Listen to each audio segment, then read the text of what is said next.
Hey everyone, today we're going to be upgrading the graphics card in my personal PC from this GTX 1080 to an RTX 3060 Ti. So stick around and we'll have a look at how the two cards compare and if it's a worthy upgrade for any current GTX 1080 owners. The GTX 1080 saw its original release back in May 2016, making it just over 6 years old now. MSI's Armor OC version, which mine is, came with base and boost clocks of 1657 and 1797 MHz respectively, but in actual usage it usually runs north of 1900 MHz. It also came with 8GB of GDDR5X memory at an effective speed of 10 gigabits per second on a 256-bit bus. It is still a fantastic card today and can still run any game you want it to. Even the heaviest games such as Cyberpunk and Crisis Remastered run great while maintaining reasonable settings as well. So why am I replacing it then, you might ask? Well, one of the PCIe power connectors on mine has become a bit loose over the years of me constantly plugging and unplugging it, as I use it for CPU reviews as well. And it occasionally causes my PC to randomly shut down and sometimes not even start at all. So I then found this on eBay, Zotac Twin Edge OC version of the 3060 Ti. This has base and boost clocks of 1410 and 1695 MHz respectively, and also usually runs north of 1900 MHz in most games. It also comes with 8GB of GDDR6 memory on a 256-bit bus at an effective speed of 14 gigabits per second. So, to show any current GTX 1080 owners whether or not it's a worthwhile upgrade, we'll be comparing the two cards' performance in some games today, and in video encoding in Davinci Resolve as well, as that's what I actually use to edit the video you're watching right now, as well as the other videos on my channel. And as it's an upgrade for my personal PC, I'm running both cards today at the overclocked settings you're seeing on screen now, as they're what I actually used for the GTX 1080 and will be using for the 3060 Ti once I've finished up the video.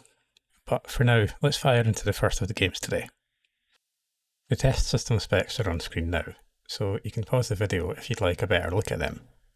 But for now, first up for the benchmarks is CSGO, which isn't a game I play myself, but it's still really popular today, so I thought it would be a good one to test.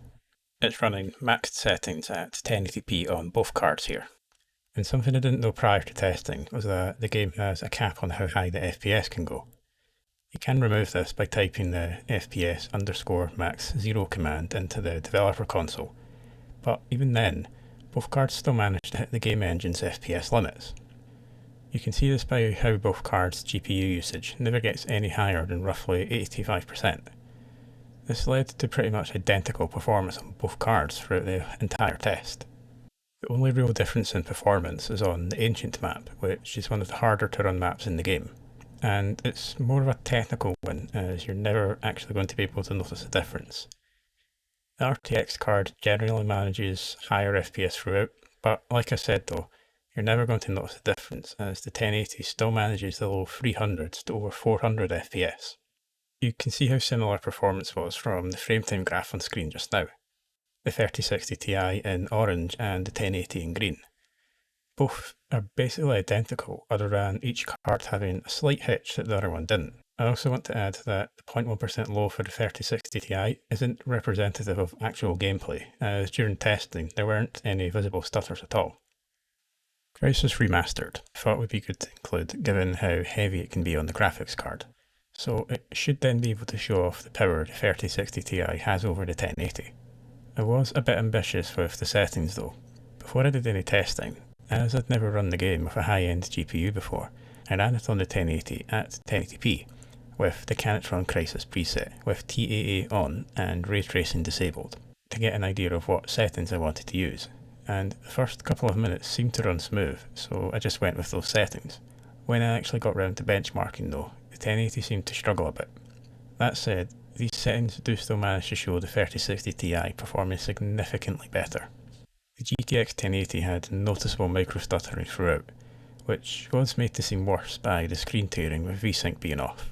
The RTX card on the other hand ran really well for the most part. It can have moments of brief stuttering in the most graphically intense scenes, but in general, It usually maintains at least 110 FPS and up, with dips into the high 70s and 80s in those most intense scenes. The 1080 on the other hand could definitely have done with a reduction in settings, as despite mostly running in the 70 to 90 FPS range, it can also dip down into the 50s in the most intense scenes, noticeably micro-stuttering when it does this.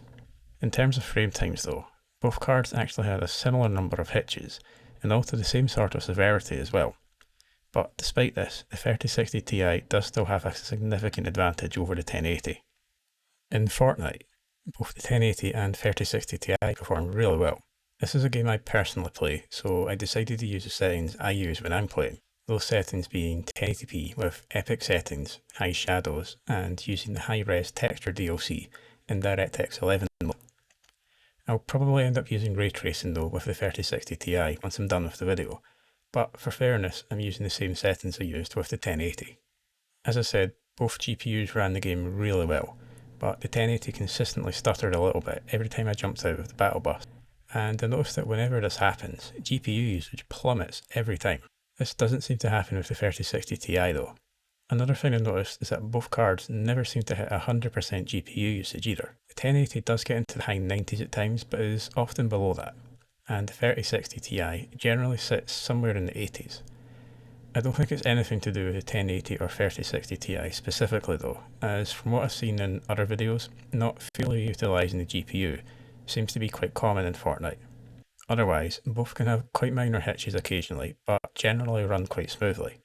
And with a 60Hz monitor, you're not going to notice the higher FPS that the 3060 Ti manages throughout. Personally though, I use a 144Hz G-Sync compatible monitor, so it is a decent and noticeable boost in performance over the 1080. One thing that surprised me though was when looking at the frame times, the 3060 Ti in orange once again, you can see actually has some larger frame time spikes than the 1080 did. This could easily be down to normal variance in performance, but I did find it quite interesting. Forza Horizon 5 performs really well on both cards, even when using the Extreme preset at 1080p with TAA and with both SSR and SSAO on high. Generally, the GTX 1080 maintained over 70 FPS throughout the entire test, with the 3060 Ti never dropping under the high 80s, often hitting around the high 90s to just over 100 FPS as well. I saw no issues in performance using the 3060 Ti throughout, but the 1080 could dip into the low 50s in really high-paced races with lots of trees and vegetation, although you're going to be going too fast to notice that anyway. Neither card had any issues with stuttering or hitches throughout, although looking at the frame times, and again this is another surprise to me, the 3060 Ti ends up having hitches that the 1080 simply didn't. Ignore the ones for the 1080 at the start there, but you can see the 3060 Ti spikes here. These aren't actually large enough spikes to even notice, but they're still there, and still something that didn't happen on the 1080. And lastly for the tests today, as I used Davinci Resolve for editing, I wanted to test out the 3060 Ti's encoding performance as well. Specifically, I used the paid-for studio version of Resolve, which is able to make much better use of the graphics card. I'll get onto the results in a bit, but for the test, I basically just had it encoding the previous video I made, the one on AMD's HD5850, which you can check out up there.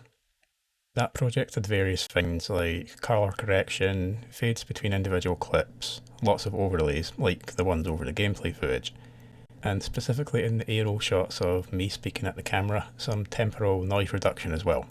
That said, in the end, the 1080 surprisingly wins out here, with a time to encode of 17 minutes 48 seconds versus the 3060 Ti at just over 19 minutes.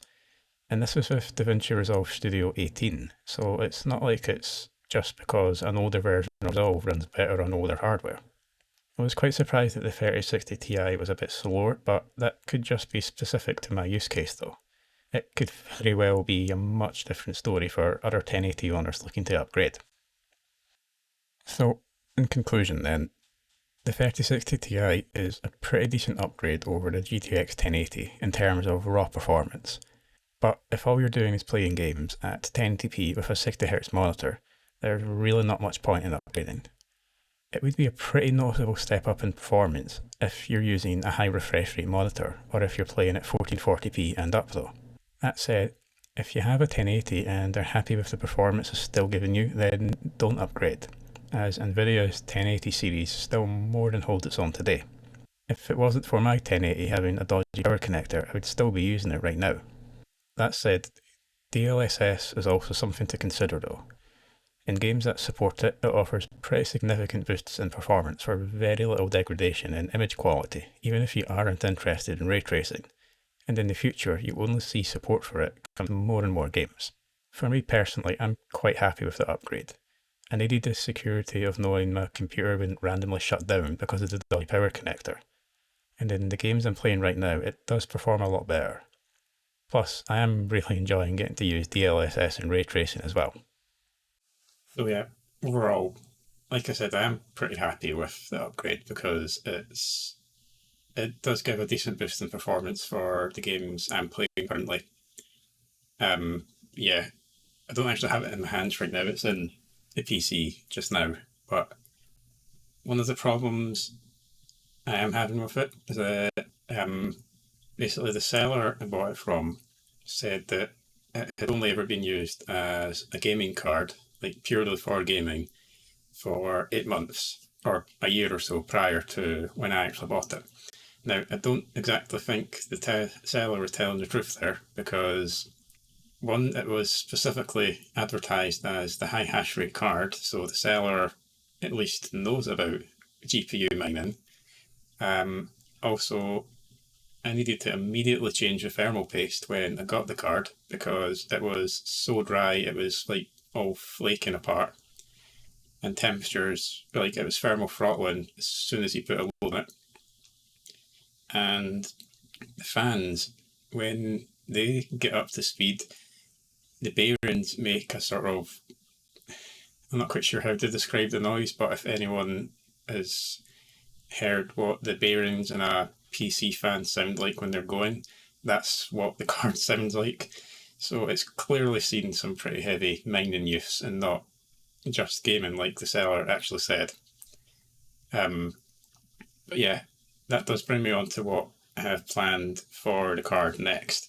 What I'm wanting to do with it first, specifically to sort out the fans, is I had to look into just getting replacement fans for it. But then I discovered deshroud modding. So that's basically, I've got the 1080 for example here. That's basically just taking the stock fans and the shroud off and slapping on some sort of Noctua fans, for example, onto the heatsink with zip ties or whatever. So I'm probably going to do that. That's a video you might end up seeing on my extras channel, which I now have. I'll put a link to the extras channel up there, basically, or up there depending on if the video is mirrored or not. Yeah, it'll be up there. But I've got no content on that one just now, but I'm going to have that second channel for things like, well, things that don't really fit the main channel anyway. But yeah, that'll be it for today. So I want to say thanks to Patreon supporters Master Sterak and Shadow in the Void, and also the rest of the patrons you're seeing here right now. Oh, and if you'd like to see more content like this, I'd really appreciate subscribe to my channel. And remember to tick the little bell so you actually get notifications, because I've noticed in my analytics, the vast majority of my viewers are new viewers. Barely any of my subscribers are actually getting the notifications for my videos. Thanks, YouTube. But yeah, that'll be it for now. So hopefully I'll see you in the next one.